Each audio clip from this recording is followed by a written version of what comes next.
How in the world did you get into this line of work? Well, like most other firefighters that I've been around, it started as a summer job or a means to pay for school. You know, it's a great, decent paying job that you could finish your fall semester and go to work in the summer, put enough money to pay for tuition, and then go right back to school. So it started as a summer job. How'd you get into smoke jumping specifically? I had one of my fellow classmates was a husband of my employer, and he jumped out of here. So he was sort of pecking away at me to become a smoke jumper, and eventually it sunk in. And some other friends I was going to school with rookied ahead of me and sold me on the program. So I applied, started training, and got in. I've noticed rookied. This means when you started? When I started, yep. It's just referred to generally as rookie training. So. Get us to today. You started doing it, you said 90... I rookied in 97. 97, so get us all the way through today. Whew. A lot of jumps, a lot of fires. I don't know that I ever intended to do it as long as I've done it.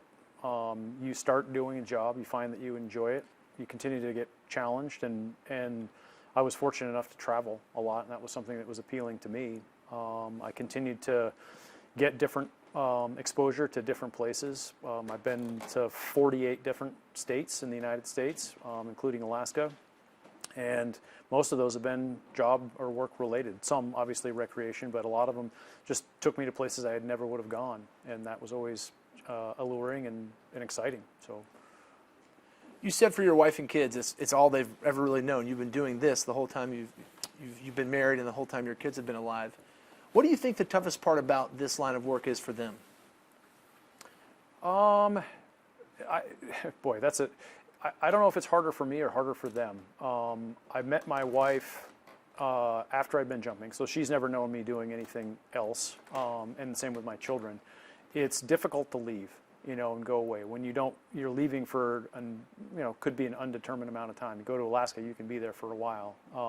I can come to work here in the morning, and my first phone call is from another state. So that unknown is a challenge. I think that, you know, they have grown to understand it, but they might be going to a lake to go paddle around or go fishing, and I'm here. That is it's a summer job. My wife's a school teacher. We work on very different school, schedules. So that's, not being around your family all the time. You make up for it going skiing in the wintertime and doing more winter-like recreation, but it's a balance. How much has your career evolved from being a smoke jumper to now you're the manager, you're a spotter? Not to age you, but some of these men, some of them are younger. I mean, they're a lot younger than me. How have things changed? Well, the responsibility is different. When you're young and you're getting into this, the expectation is that you are available for everything. You're available for every single fire assignment that comes, and the expectation is that you're going to make yourself available and go. As you, I'll say move up, I don't want to say, as you take on different roles, your responsibilities change, and that changes your role as a smoke jumper as you move along. As a jumper, non-spotting smoke jumper, the expectation is that you're going to go on as many fires that the list will allow you to go to, and hopefully it's a good fire season and you're busy. As you become a spotter, you tend to get tethered to the airplane. So the airplane goes, but you're not jumping. That's an evolution that happens in your mind, and a reality that you don't get to jump every fire anymore. Your responsibilities change. As you move into a manager role, you're still spotting, but then you've got other administrative responsibilities that are, that happen during the fire season, but there's also the hiring side of it, the new rookies that are coming into the program, the, performance appraisals and evaluations of, what your crew is doing and how they're doing. It's meetings, it's all that stuff that happens in the off season with, fire management people that want to know what your program is doing, futuring, what are you going to do for your program moving forward, discussions about how you manage fires while out there in the fire regime. So a lot of meetings. What are you looking for, and what is the Forest Service what are you looking for, and what is the Forest Service looking for in a smoke jumper? So it's a broad recruitment pitch, but in it I could cook it down to hardworking, intelligent, motivated individual who's looking to challenge themselves and work in the wildland in a challenging environment. Sounds like those two guys to a T. It is to a T, yes. Two people that enjoy the outdoors, very hardworking, very intelligent. Both come from a resource management education background, so they have some knowledge that comes from the school or that environment, but also applied through experience here. And it's a willingness to work hard and apply that knowledge and help out. You started doing smoke jumping in the late 90s. It's 2023. How has fire season changed and adapted over those years? That's not really the right question. You've been doing this since the late 90s. It's 2023. How has fire season changed just in the time you've been doing this? I think that there are more better understood phenomenon that affect our fire season that play into some of the decisions that are made, and I mean like La Nina, El Nino, those sort of things, and the snowpack and the effect that has on the wildlands and the public land, and drought and the effect that it has on weather. We have more people studying that science of fire, more students of fire now that use that information to best manage what we've got. I think earlier it was suppress all fires early and often. I think now that those decisions are being made in ways that maybe apply to certain areas that we manage differently than other areas. So it's not all just get in, put the fire out as quickly and as quickly and manage it at the smallest possible level and go fight the next one. There's a realization that fire has changed. We can use it as a tool, and that in some areas we benefit more from letting it kind of do its thing. Be it in a wilderness area where we have a better opportunity to let it burn or use natural barriers to help manage some of that landscape, versus in an area that's closer to the boundary of a community, and there's not a lot of wiggle room there where that's got to be put out. But those decisions happen at a level, at a coordination center. Is fire season longer? Are you seeing yourself? Are you seeing smoke jumpers be used longer in the year?